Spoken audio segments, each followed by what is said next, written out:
بسم اللہ الرحمن الرحیم۔ یہ سلف کیوں رو رہے ہیں بیچارے؟ یہ سلف اس لیے رو رہے ہیں کہ امت گمراہی میں پھنس چکی ہے، برباد ہو رہی ہے۔ ہمیں بھی آپ کے برباد ہو جانے کا خوف ہے، اللہ کی قسم امت کے گمراہ ہونے کا خوف نہ ہوتا، آپ کے ایمان کی فکر نہ ہوتی۔ جو علماء پہ اللہ نے ذمہ داری ڈالی ہے کہ علماء امت کی خیر خواہی کریں، اگر ہمیں یہ فکر نہ ہوتی تو جاؤ جہاں جانا ہے جاؤ، جس کی سننا ہے سنو۔ ہاں، ابن کلاب کا جو مسلک شروع ہوا تو اصل میں انہوں نے ابتداً تو کوئی مسلک بنایا نہیں ویسے، لیکن ایک منہج خود بخود چل پڑا، خود بخود۔ ابھی آپ دیکھیں ہمارے یہاں مطلب ایک افسوسناک صورتحال ہے دعوت کے میدان میں کہ اسٹیج پہ، خاص کر آج کل کا دور تو سوشل میڈیا کا ہے، تو بہت فاسٹ دور ہے۔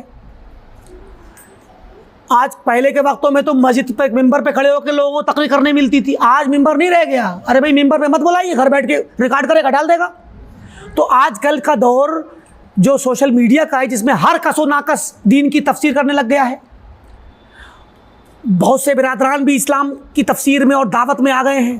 تو اب آپ دیکھیں کہ بعض جو برادرز ہیں ان کا جو میتھڈ ہے دین کی تفسیر کا، یارحمک اللہ، دین کی تفسیر کا جو میتھڈ ہے، انداز، وہ کچھ تھوڑا سا عقلانی انداز چل رہا ہے کہ وہ اپنے طور پہ بعض جگہ پہ اپنے طور پہ تفسیر کر جاتے ہیں۔ قرآن کی آیت کی تفسیر بھی کر جائیں گے، حدیثوں کی بھی، فتووں کی بھی تفسیر کر جاتے ہیں۔ ٹھیک ہے، بعض جگہوں پہ ٹھیک بات بیان کرتے ہیں، لیکن صحیح بات بیان کرنے کا مطلب یہ نہیں ہوتا کہ ان کو اس بات کی اتھارٹی دے دی جائے بغیر علم کے سیکھے، بلکہ یہ ایک بہت خطرناک، اصل میں مشکل کیا ہے؟ مشکل یہ، اب بات سے بات نکل آتی ہے، مشکل یہ ہے کہ ابھی ہم اگر برادر سے لوگوں کو ڈرا رہے ہیں تو پبلک میں دو طرح کے رجحان پائے جاتے ہیں۔ ایک تو پبلک کہتی ہے کہ بھائی آپ، ہمیں سمجھ نہیں آ رہا آپ ڈرا کیوں رہے ہیں؟ بھائی اچھا خاصا ایک انسان اگر علماء کا فتویٰ نوٹ کر رہا ہے تو کیا پریشانی ہے؟ اور کچھ لوگ کہتے ہیں کہ نہیں، یہ علماء کو حسد ہو رہا ہے۔ میرے بھائی، ہمیں کوئی مطلب نہیں ہے آپ کسی کی بھی سنو، جاؤ، کچھ نہیں کہیں گے، مگر کیا ہوگا؟ یہ امام حسن بصری کیوں رو رہے ہیں؟ یہ سلف کیوں رو رہے ہیں بیچارے؟ یہ سلف اس لیے رو رہے ہیں کہ امت گمراہی میں پھنس چکی ہے، برباد ہو رہی ہے۔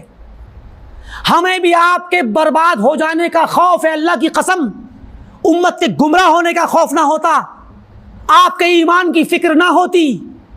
جو علماء پہ اللہ نے ذمہ داری ڈالی ہے کہ علماء امت کی خیر خواہی کریں، اگر ہمیں یہ فکر نہ ہوتی تو جاؤ جہاں جانا ہے جاؤ، جس کی سننا ہے سنو۔ یہ برادران اگر آپ کو ان کے پیچھے چلیں گے، اگر انہوں نے کوئی ایسی بات کبھی کہہ دی، کیونکہ ان کے پاس اصالت نہیں ہے، ان کے پاس علم نہیں، ان کے پاس اصول نہیں، انہوں نے علماء سے تربیت نہیں لی، تو جب ان کی بات کو آپ سنیں گے تو ٹھیک ہے، 100 باتوں میں سے 98 صحیح کہیں گے، 99 صحیح کہیں گے، کیونکہ وہ علماء ہی کی نوٹ کریں گے۔ مثلا ایک بات بھی غلط کر دی اتفاق سے، اور وہی بات آپ کے دین کو، ایمان کو تباہ کر دے، تو اس کے ذمہ دار آپ خود ہی ہوں گے۔ پیارے نبی صلی اللہ علیہ وسلم نے فرمایا کہ ان الرجل لا يتکلم بکلمہ، آدمی ایک کلمہ بولتا ہے زبان سے، ما یلقی لها بالا، کبھی توجہ بھی نہیں دیتا، اہمیت بھی نہیں دیتا اس کی کہ میں نے کیا بول دیا، اور وہ ایک کلمہ اس کو جہنم کے اندر اوندھے منہ گرا دیتا ہے، ایک کلمہ۔ تو بھئی آپ کا دین برباد ہو جائے گا، اس لیے آپ کو ڈراتے ہیں۔ آپ کہو کہ حسد، ہمیں حسد کیوں ہوگا بھائی؟ کس بات کا حسد ہوگا؟ علماء کو حسد کیوں ہوگا؟ علماء اپنے دائرے میں رہ کے کام کر رہے ہیں، لیکن علماء کے کام کرنے کے دائرے کے ساتھ ساتھ علماء کی ایک ذمہ داری ہے پبلک کی رہنمائی کرنا۔ علماء پہ فرض ہے کہ امر بالمعروف و نہی عن المنکر کریں، امت کو ڈرائیں، ان کو خیر بتلائیں، ان کو شر سے روکیں، ان کی خیر خواہی کریں۔ تو جب یہ ان کا فرض ہے بحیثیت عالم، تو وہ بیچارے آپ کی خیر خواہی میں ہی ان برادران سے ڈراتے ہیں۔ بات یہ تھی کہ برادران کے یہاں عقلانی طریقہ چلتا ہے، اس کی بہت مثالیں ہیں, ہم یہاں نہیں دیں گے, کوئی موقع آئے گا انشاءاللہ کسی موقع پہ دے دیں گے. تو اب یہ عقلانی طریقہ چل رہا ہے, اگر یہ چلتا رہے پوری امت کے اندر یہ طریقہ رائج ہو جائے گا. سمجھے کہ نہیں؟ ابھی کچھ سال پہلے ایک برادر, رئیس البرادران, جو امام البرادران کہے جا سکتے ہیں, ان کا بہت زیادہ ایک شور شرابہ بھی تھا, بہت بڑا ان کا ایک مقام بن چکا تھا دنیا میں. حالات نے پلٹا کھایا, ظالموں نے ظلم بھی کیا بہرکیف, لیکن انہوں نے ان کا جو میتھڈ چل رہا تھا دنیا میں بہت عزیز مانا جا رہا تھا, بہت تعریف ہو رہی تھی. ان کے چینل کو دنیا میں مختلف زبانوں میں ترجمہ کیا جا رہا تھا. لیکن مشکل کیا ہے, ان کے میتھڈ کو اگر جاری کر دیا جائے تو پوری امت کا ایک نیا میتھڈ آ کر کے ایک نیا فرقہ بن جائے گا, نیا فرقہ. وہ کھڑے اجتہاد کرتے تھے اسٹیج پہ, ابھی کے بھی اجتہاد, اور وہ اجتہاد جہمیہ اور معتزلہ کی طرح جاتا تھا بعض مسائل میں.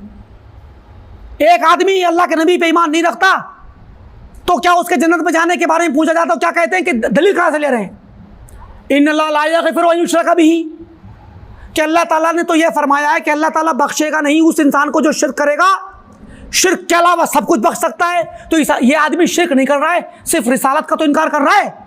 سبحان اللہ, اس کو کیا کہا جائے گا؟ سر پکڑو اور دیوار میں مارو اپنا, جب عقل کام ہی نہیں کر رہی ہے تو. ارے بھائی, جو آدمی اللہ کے نبی پر ایمان نہیں رکھ رہا وہ کافر ہے, اور مشرک بھی کافر ہے. شرک کو اللہ معاف نہیں کرے گا تو کفر کو معاف کر دے گا؟ آپ دیکھیں یہ اجتہاد کہاں ہو رہا ہے, آن دا اسپاٹ, وہیں کے وہیں کھڑے.